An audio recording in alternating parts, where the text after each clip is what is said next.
Hello everyone and welcome back to my channel, and if you're new here, thank you for joining me. I'm Katie and we are on day 3 of the mermaid challenge, and today's prompt is sunset. Now for this one, I thought our character could be reclining in a very nice martini glass. She's still in a vessel, she's still keeping away from others. As far as I'm concerned, she's still hitting the rules that I'd set myself for this challenge. I also thought, given the fact that the prompt was sunset, it kind of has that sense of relaxing, you know, the sun goes down, everyone just relaxes, and this is how she's doing it. Now, it's not very often I do silhouette based work, but I thought this just seemed the right thing to do. So I'd sketched it all out beforehand, and then I used a brush liner pen, so it's like a uni pen brush, so it wouldn't come back to life when I added water. Now, I actually thought drawing out a silhouette would be quite easy, but I still ended up drawing the mermaid because I just wanted to make sure it looked right. And I also had to take into consideration how she'd be sitting, so she's going to have her arm hanging over the side of the glass, but I had to make it look like she was without drawing it in. It's very weird. Like I say, I don't do silhouettes very often, and I don't really know why, but yeah, a couple of things I found interesting, just doing something different in this way, I guess.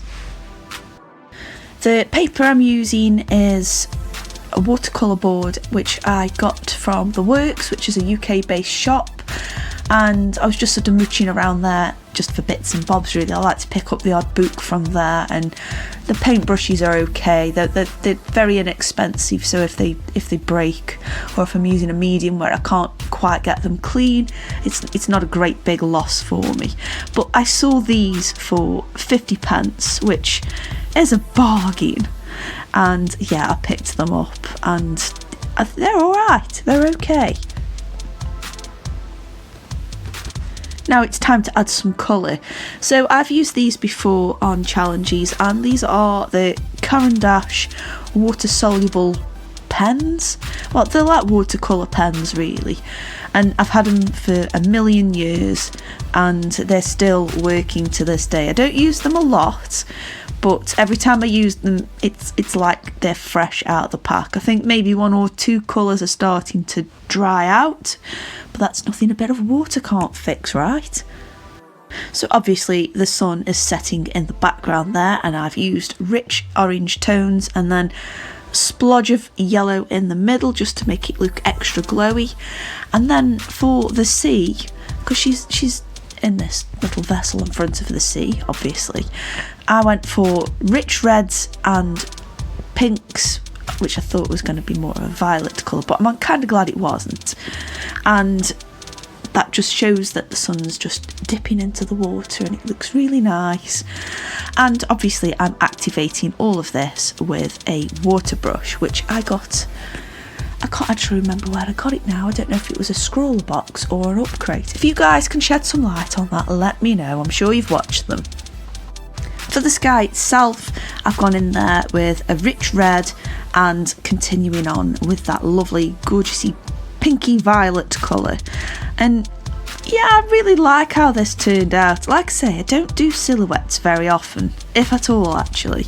And it was really nice to just do something as simple as this, which had such a impact, like image wise. It's quite bizarre, and I don't know, I might do a few other bits and bobs later on, perhaps outside of Mermay, and do a few more of these, because they are quite simple to do. Once you've got your shadow template down, the stuff in the background is pretty much whatever you want it to be.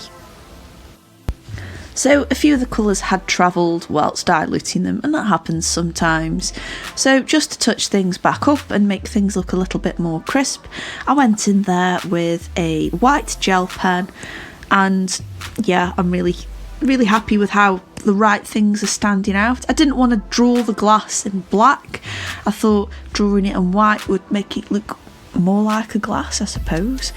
And then just to add a little bit of transparency or translucency to her tail. I just lifted some colour off and added it on there in a very diluted way, and I absolutely love how this turned out. Anyway, I just want to say a massive thank you for watching. I really hope you enjoyed it. If you did, hit that like button, and if you've not seen any of these before, make sure you check them out. Also, please subscribe if you haven't already, and then you don't miss out on any other ones. Anyway, I will see you tomorrow. Thank you very much. Bye!